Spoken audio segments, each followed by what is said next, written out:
出生就被亲生父母抛弃的扎克一直被安置在养老院中生活，但今年刚满20岁的他不想和一群老家伙们一起待着。I am young and I am not old.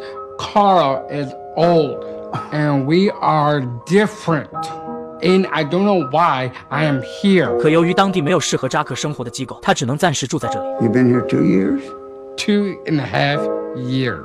但扎克却一直有着自己的梦想。由于养老院里只有摔跤明星咸水洪博的一盘广告录像，每天都要看上几10遍的他，梦想就是去找自己的偶像学习摔跤技术，尤其是这一招把人举到头顶的原子摔，是扎克梦寐以求想要学会的招式。可他只是一个唐氏综合征的患者，别说去学习摔跤，扎克就连出养老院都要得到许可才行。但幸好室友大爷卡尔十分支持这个想要追逐梦想的少年，他在这天晚上用年轻时学会的技术在防盗窗上打开了一个口子，紧接着卡尔把沐浴露交给扎克 Slip through there, and off you go on your way. Okay, bud. Carl, you are my best friend and you are my family. Well, that's it. Friends are the family you choose.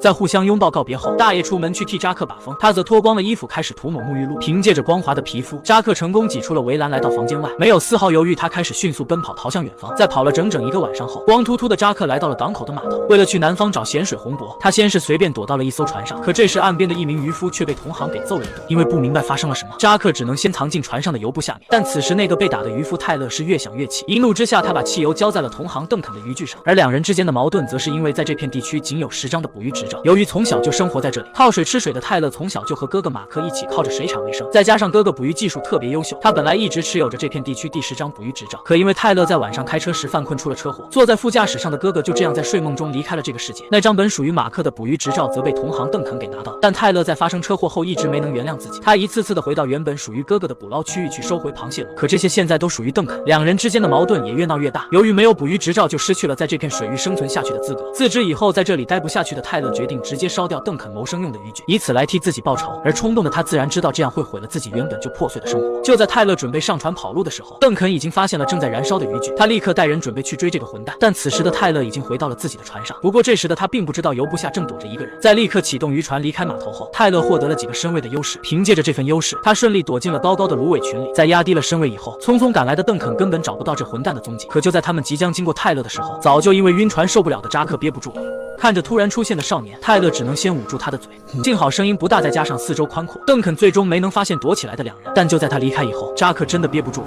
等到邓肯彻底离开，泰勒赶紧启动渔船离开了这片水域。而此时的护工艾丽已经发现了扎克逃走的踪迹，可因为养老院的院长不想负责这个唐氏综合征的患者，本应该上报给州里的他没有这样做。院长打算让艾丽自己出去寻找扎克，他把这件事全权交给了这位护工负责。 Find him. 为了找到扎克，艾丽记录了咸水洪博学校的位置，但此时的泰勒已经把扎克带到了海滩上。自知惹了麻烦再也回不去的他，用猎枪打破了哥哥留给自己的渔船，随即便准备直接离开。而不知道自己在哪的扎克只能起身跟着泰勒。由于不会游泳，他只能大声问着泰勒能不能帮自己。看着这个挺实诚的少年，他暂时允许扎克跟着自己，可他这时却说着准备去咸水洪博摔跤学校的事。扎克就这样把自己要去的方向说给了这个陌生人听。随着两人来到码头，安全把少年送过来的泰勒本打算离开，但扎克却叫住他说道 Can I come with you? Why would I need you to come with me? Maybe we could be friends and buddies, bro dogs, and hang and chill, have a good time. Be good. 没办法，他只能去到码头那边找几个人准备交个朋友。泰勒则去到公路上搭了一辆货车，可他却从司机那得知自己烧的那把火由于没能控制好火势，整片捕捞码头都烧了起来。现在那里所有的渔夫们都已经出动准备去抓纵火的凶手了。司机还说他们已经在北边的公路上设置了路障。听着自己这下是惹了大麻烦，本准备往北边逃的泰勒赶紧下车，说着要回去拿些东西。在感谢了司机大哥后，他回到了那个码头，看到了正被熊孩子欺负的扎克。 No. Do it. Hey, he can't swim. Do it. Like I care, dipshit. What? No. No. Hey! Come on. Do it. Jump. I am not gonna Come do on, it. man. I said he can't Too swim. bad. You're gonna do it. Hey! Jump, retard. You're not just saying this. 在赶紧跳下去救回不会游泳的扎克后，他拿出了地图，指出了两人现在所在的位置。泰勒说着自己要一直往南去到佛罗里达，而那个摔跤学校正好在这条路上。 You bullshit me about this wrestling school, you swear to God? Yes, I swear to God, I have proof of the videotape. 看着扎克是真要去到那里，泰勒便准备烧他一程。 What is your name? Tyler. That is a very cool name. 但这时的艾丽正拿着扎克的照片询问着附近的路人，因为知道少年可能是想去到那个摔跤学校，他也一路向南，一边赶路一边寻找跑掉的扎克。而那个被泰勒耍了的邓肯也开始一路寻找，他们甚至找到了那个被教育的熊孩子，可害怕的小孩并没有说出有用的线索。两人此时则躲进了玉米地里走着小路，但由于没有鞋穿，扎克在这条路上走得很不舒服，他只能一直在泰勒的身后念叨着能不能换一条路走。眼看扎克是真的不懂，他便十分耐心地解释着自己现在是闯了大祸，所以两人只能走没人的小路才行。 Tyler. Oh my. Finish what you got to say. Finish what you have to say, and then we're gonna walk on silently. We're not gonna do this no more. Tyler, Tyler, Tyler, Tyler, what?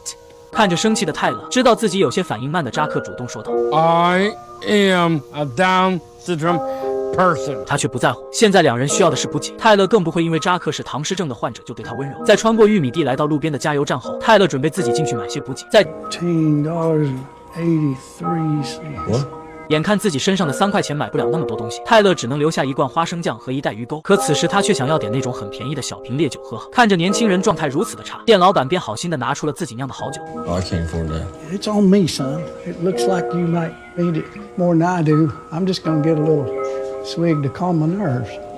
在尝了一口之后，泰勒发现这可是瓶好东西，但这时店里却进来了一个异常漂亮的女人，而她则正是一路寻找扎克到这里的艾莉。由于这片地区都是些渔夫和农民，这里的人根本没见过如此漂亮的女人。年轻的泰勒甚至直接迈不动腿了，他开始控制不住的想要和艾莉多说几句。可当泰勒看到了扎克的照片时，他从艾莉那得知了少年是从养老院里逃出来。So you got some kind of reward? No. What are you, bounty hunter? Would I be a bounty hunter if I just said there's no bounty? No. What are you, his sister? Reminder or something? Not that it's any of your business, but I care about him, and he's alone, and I want to find him. 眼瞅着艾莉不是扎克的家人，泰勒便没有说出少年的下落。通过一番胡言乱语，他得到了实在是太美了。泰勒甚至在离开店铺后还依依不舍地看着艾莉，而在回到玉米地里后，他十分高兴地问着扎克 This right here, you being a wanted man, this is it. It's just the kind of tie we needed. Hell yeah. 2 bandits on the run. Oh yeah! Oh yeah, partner. Come on. 这和自己一样是在逃跑的扎克，泰勒十分的兴奋，他很开心自己能有个逃犯兄弟。为了加速前进，泰勒先是把鞋给扎克穿上，紧接着他立了几条规矩。 Rule number 1, don't slow me down. Rule number 2, I'm in charge, and you're gonna carry your own weight. You are in charge. That's right. Maybe we should. And we should have our own secret handshake. It's on a secret handshake for what? Bud, dudes, friends. Let's do friends handshake. All right. 两人也立刻想出了一个专属于他们的打招呼方式。在做好了准备后，他们就这样开始继续前进。可此时前方却突然出现了一条特别宽的河流，因为不会游泳，扎克本想拒绝，但不能浪费时间的泰勒只能准备强行带他游过去。为了安全，他还特意给扎克扎了一个塑料袋当做浮法，依靠着将两人连接在一起的绳子，泰勒就这样拖着扎克开始过河。可此时河面上却突然出现了一艘捕虾船，他只能赶紧加速，并且让身后的扎克也快速蹬腿。万幸是他们反应迅速，再加上足够幸运，扎克这才不容易逃过一劫。 That is a pretty good story to tell. 经过这一次过河之后，两人也算是共同经历了生死。他们开始继续一前一后的往前赶路。眼看天快黑了，两人便去到海边准备休息。泰勒则趁着涨潮教会了扎克游泳。伴随着夜幕降临，两人开始在海滩上闲聊。扎克对泰勒说出了自己的梦想，就是成为一名职业摔跤手，但他此时却说自己其实是一个坏蛋。 Why do you want me the bad guy? My family left me. Don't make you the bad guy. Good guys get left too, Zach. 看着敏感的扎克，泰勒发自内心的说着他是一个好人，并且告诉扎克他就是英雄。 I can't be a hero because I am a Down syndrome. What's that got to do with your heart? Who told you that? Coach, teachers, Your coach? What'd your coach say? I am retarded. Your coach said that? 听着扎克曾经那段被辱骂羞辱的经历，泰勒说着我们并不是什么事都能做到，但那又如何？ You sink like a stone, because you're all muscle. Muscle sinks. Today when you pulled me up out the water, you almost pulled my whole arm out the socket. Most grown folk I know ain't got that kind of strength. You're strong, Zach. Fuck your coach. 就这样，两人聊了整整一夜。等到泰勒再次醒来，扎克正一本正经地请求他当自己的教练。 Yeah, I don't know shit about wrestling. I want to learn. I want to be a hero.